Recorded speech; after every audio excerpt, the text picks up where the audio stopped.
All right. Peace, everybody. We are live. So, my name is Brenda Williams, and I'm the founder of Culture Shifters Unite.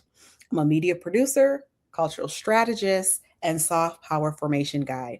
And I am so excited today because I am sitting here with the executive director of Leadership Oakland, Susan Hollady. So, let me tell you about this amazing human. So, for over 13 years, she has led organizations with vision, financial stewardship, sponsorship development, alumni engagement, and a program that continues to shape leaders of now and leaders of the future right here in our region. Susan began her professional journey in the tech sector. So let me name that. Okay. A woman in the tech sector still in 2026, sadly, is rare and doesn't always get the fullest support. So the fact that she navigated the tech terrain, that tells you a lot about this person's constitution. So I definitely want to name that. Earning a degree in computer science from Grand Valley State University and spending over 20 years in IT leadership, including managing systems, engineers, and consultants at EDS. My father also worked at EDS. He retired from EDS and GM. Mhm. Later later providing CRM and services with Cybel systems across the Midwest. But here's the thing about Susan that I really want to name here, her humanity. She is deeply human. She is in a season of stepping away from the corporate rise and focusing on her daughter. And after the loss of her first husband and bringing her gifts into event leadership before stepping into the role that so many of us know at Leadership Oakland, I want to name her as this. She is a strategist, yes. So, yes, intellect, but she's also heart, a community builder, a steward of legacy. And today we're talking about grit and grace and what it really means to hold the both and of it all. So, Susan, thank you so much for joining me today. Oh my God, that first of all, thank you for the amazing introduction. And I look at my history and grit and grace really aligns well with that. I look at back in the 90s when I was in IT, it was very unheard of, first of all, to be in that profession. And then I became a leader at 25 years old and managed a team of 25 people, not knowing really what to do. So I learned, had a great mentor, but and then as you mentioned, I lost my husband 23 years ago, and so my trajectory, I had to pivot. I had to really change my focus and really where my priorities were, and that was in my daughter Danielle. She was everything to me. So I have to tell you, getting out of corporate world was great because I'm sure. I love the nonprofit world, and I've met so many great nonprofit leaders in my last 13 years with Leadership Oakland, and it's the space where I belong. I always thought I'd be a CIO of a company, but this is where I truly belong and where my heart is. So, and speaking of where your heart is, and you left corporate, and I also want to center from people too who may find themselves at a crossroads where they may be looking at our world as it is right now. And there is so much to grieve. If I'm being honest, there is so much to have us in a state of rage and panic. And so I feel like when we have that perfect storm of those really deep and complex emotions, it can move us also to be our greatest selves if we allow it, right? We can absolutely. our great. So we may look at legacy as you have shown us this way of doing legacy work. What would you say to someone that maybe is coming to the conference, Yeah. so beautifully grit and grace, that might find themselves at a crossroads in their career and maybe want to do what you did? Yeah. You didn't just pivot, you evolved. Yeah, I think for me, like I didn't intentionally come to Leadership Oakland. It was a friend of mine who was getting ready to go through the program. And she said, Susan, there's an opening. It's you. Go do this. And so I took a leap of faith. And for me, I think it's finding what you have an interest in and then go find someone that's there. So, maybe you want to go work with animals, let's just say, and you go find someone in that field and you see what it is like firsthand and you try it, right? I used to be a perfectionist way back. And I still sort of am, I'll admit.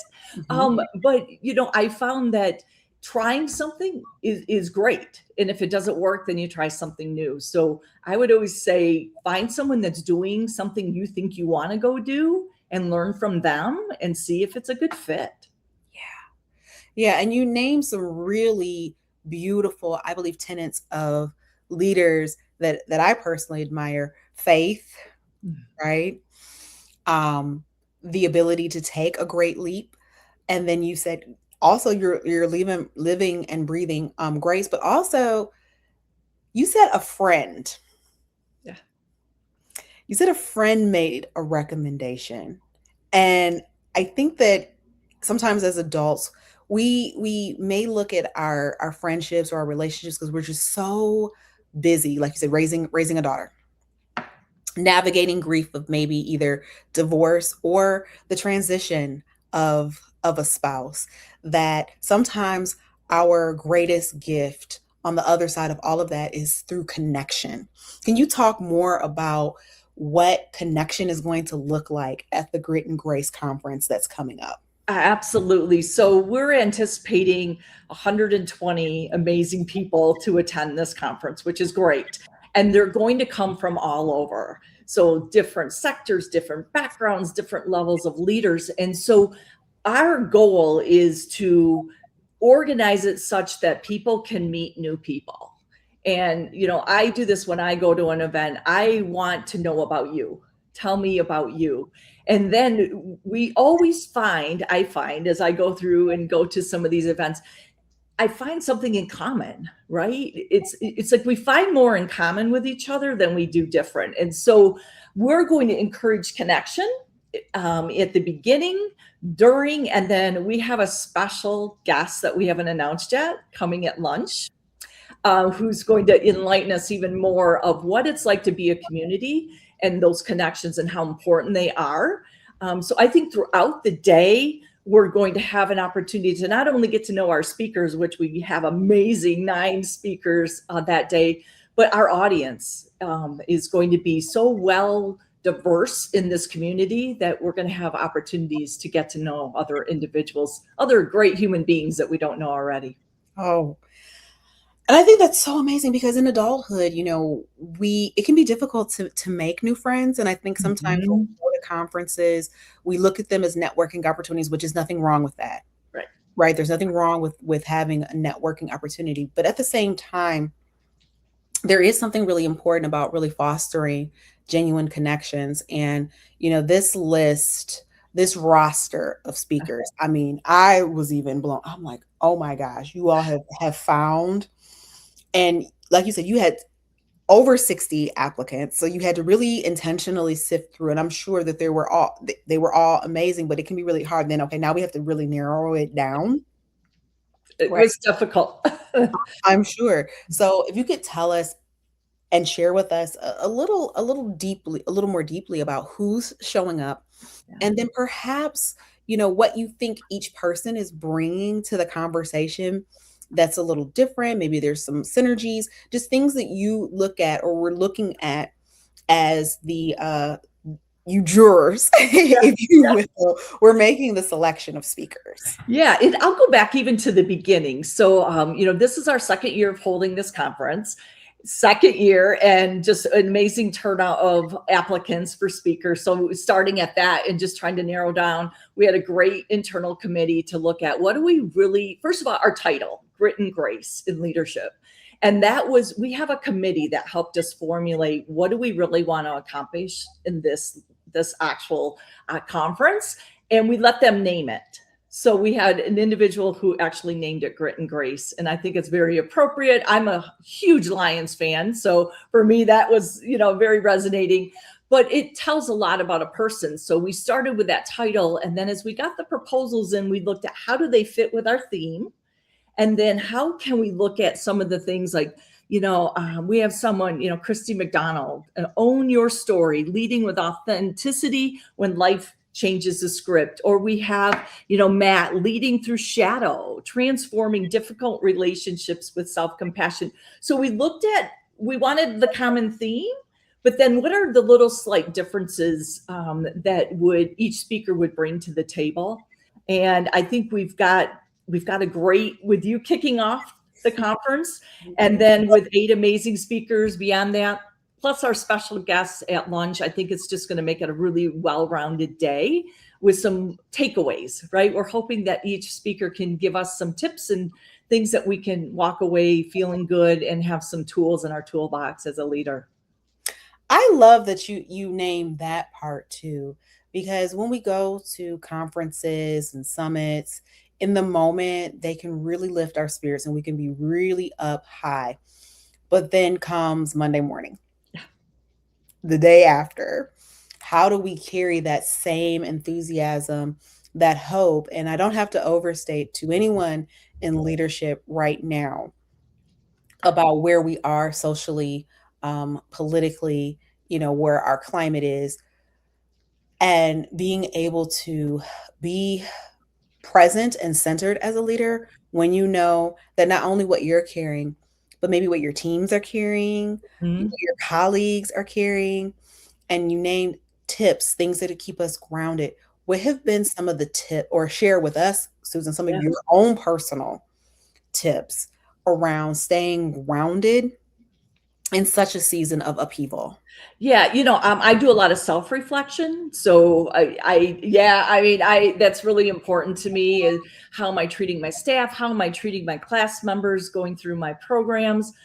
So again, I go back to, I used to be a real perfectionist, but I like to self-reflect.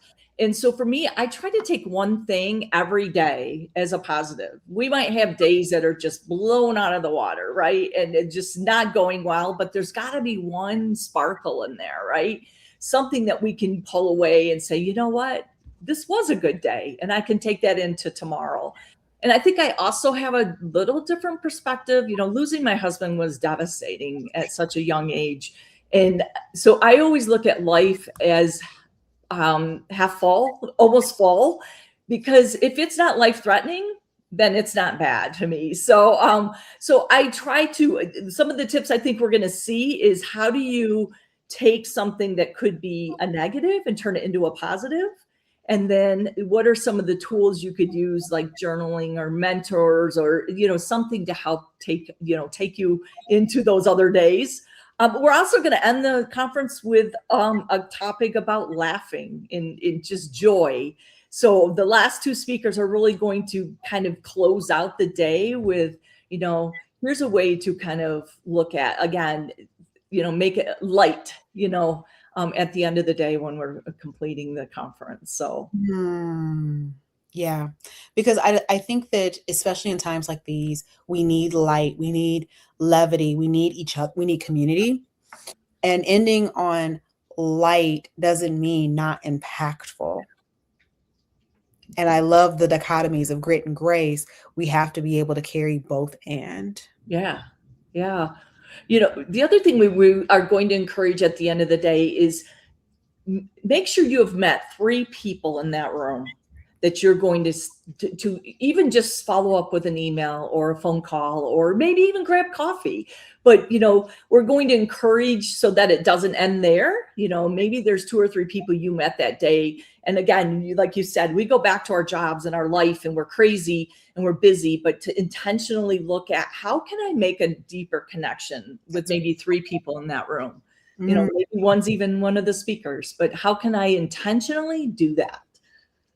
Oh, Susan, I think you named something really important, because I think especially again in networking spaces, or connection spaces rather, we can feel compelled to try and connect with everyone. Or if you're introverted, I don't want to connect with anybody. was like, it can be intimidating, but walking away with 3 contacts and I really want to censor this for those of you who are listening, either now or on the replay, not a transactional connection, not what Mm, I heard something here and I want to take or I want to get, but thinking about before you even make the connection, what do I have to offer? mhm, How can I be of service? And I think when we lead from that space of service and offering, it will always find its way back to you. I mean, Susan, I had a conversation over lunch earlier this week with a dear friend of mine, and she said this word and it reoriented me. She said, Brenda, you created good karma. I love it. Wow. Yeah. That's amazing. It's interesting. We hold several events throughout the year, so a lot of different to bring our 1,500 alumni back, and then bring new people into the mix. And I recall one of the events we did. I had a young leader come up to me afterwards. He goes, "Susan, this was no other networking event I've ever gone to." Because it wasn't just passing out cards. It was, people wanted to get to know me and understand, again, that service and how can I help you? And that's the culture that we build in Leadership Oakland, in our leaders, in our youth leaders and in our adult leaders and it multiplies and it energizes other people to do the same. But that's definitely in our culture, is how can I help you? And in return, I'm going to get something in return and back. So we start with that philosophy, is I want to help you, whether it's a connection or something in what you're trying to do. And then it's rewarding for both of us. Absolutely. Absolutely. And so speaking of reward and connection, tell us date, time, location, and how can I make sure that I am present? Yes, and in hurry too. We're halfway full for the conference, but no, we are so fortunate this year that Health Alliance Plan, which is one of our strong community partners, is hosting us and in a great facility in Troy. So nice central location. But March 18th, we'll kick off breakfast at 8:00. We've got Berhenda, yes, kicking off the event. And then we will end at 4:15 with a wrap up with a really yummy breakfast and lunch from one of our favorite caterers, the Flavor Lab out of Rochester Hills. They're awesome. So it's just going to be a really wonderful day to connect, learn, have some takeaways. But we'll be March 18th, Health Alliance Plan in Troy. So we're half full. So please, sign up, reach out to me if you have any other questions though about the event. We're super excited for it. And I am as well. I am so honored to, be your opening speaker for this event. And I don't take this lightly, because the opening speaker and then the closing speaker, they always calibrate the event. One sets the tone, the other creates the memory. Yeah. Right. So these are not light positions to hold at all. And I'm super excited about that. So, Susan, I want to thank you so much for joining me today. If you're catching this on the replay, we will have more info, a link for you to purchase your ticket, or 2 or 10, because more the merrier. And I really want to encourage our leaders, because you all do something that I think is really remarkable, is that you work with young leaders. So you told me about, in our time in the virtual green room, about the high school initiative. So before we close, if you could share about the high school initiative. Yeah, I'll share with you. We have 2 actually youth programs. So we have a 3-day leadership workshop, absolutely free to any high school student in the region. We hold it every June. This year we'll be at Walsh College, June 15th through the 17th. Applications are open right now. We can only accept 50 students. So if you know of any high school student, go to our website at leadershipoakland.com and to our junior program. This is our 18th year running this program. So we've got amazing youth that we're trying to support. And then for 2 years now, we've been running a grant program for Oakland County. So we have a grant program for youth ages 8 to 18 years old. Maybe they're starting up a small business. Maybe they're wanting to do something in their community, go to an educational conference. They can apply for a grant up to $1,000. through our grant program called Acorn to Oak.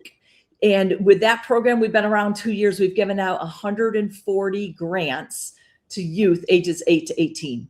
So if you know a youth doing some amazing things, go to our website, our Acorn to Oak Youth Grant Program. We're accepting for this quarter applications through March 15th, and ready to award some new grants to some youth that are just doing some incredible things out there as well. So 2 great programs that we love to do with our youth. That's amazing. So I will definitely make sure that I share with my network about that, especially some of the teachers that I know within the Southfield Public School District. So shout out to all Southfield Lathrop alumni. You know who you are. But I think that this is remarkable, and I definitely will share more about that. You got my wheels turning. So I'm like, yeah. We keep adding programs that we see a need, right? And we partner where it makes sense. And, we just feel very fortunate that we are in a good spot in the county. We're an independent nonprofit. So we have a board of directors that helps us, do all these great things. And we see a need and we try to fulfill that. So. What a beautiful note to close on. We see a need. And we try to fulfill it. And I think all of us, wherever we are with the resources or our station, can see a need and fulfill it. And that, to me, is the most human thing that we can do, is to be in service to one another. Susan, thank you today. Today. Yeah. Thank you for joining me. Oh, today. You're so welcome. I can't wait to meet you in person. And I really appreciate you being part of this journey with us. Absolutely. Thank you so much. And so you heard it here, y'all. Please quickly purchase your tickets. I would also say, if you are in a leadership position, thinking about the cultivation of those on your team, those that are showing that promise of future leadership, see them, invite them in, because without proper mentorship, and I would even say an advocate and good stewardship, we need all of it. So we have to move from just an I leader to a we leader. And a we leader looks at sponsorship, and that is even deeper than mentorship. So please sponsor someone, take them by the hand, and especially with the youth work that you all have, there could be a superintendent that may be coming, or a teacher, or a principal. Think about it. There could be a student that could really use this type of energy, these types of connections, because I can tell you it makes a world of change. And I want to shout out my teacher, Mrs. Andrea Hamler. She goes, Andrea Tate. I was the president of the Black Awareness Club when I was in high school. Wow. Yeah. That's so cool to have that opportunity. And so because of her, what she could see in me then, a vision that I couldn't hold for myself, I look at everything that I'm doing now, and it's because I had teachers that believed in me. Yeah. I think it only takes one person to see something in one person. It can make a world of difference. And, I was just telling Brenda before we got on here, I have a junior LO student from years ago who is now a doctor. And, just getting that leadership training, taking those paths and those steps and getting those mentors. And now look where this person is today. So it only takes one person, one little light bulb, flickers, and away these youth can go and do wonderful things.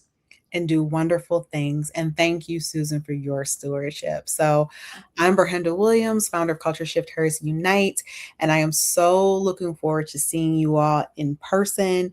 And I just know that this is going to grow, because Susan also mentioned there were people out of state that were willing to come and present for this. So it's no telling where this can go.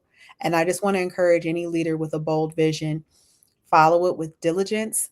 Take the leap of faith, and always resources will always show up, because there is no mission without provision. So on that note, thank you, Susan. We'll see you. Thank you. All right. Thank you so much. And thank you all for tuning in. We'll see you on March 18th. Have a beautiful day, everyone.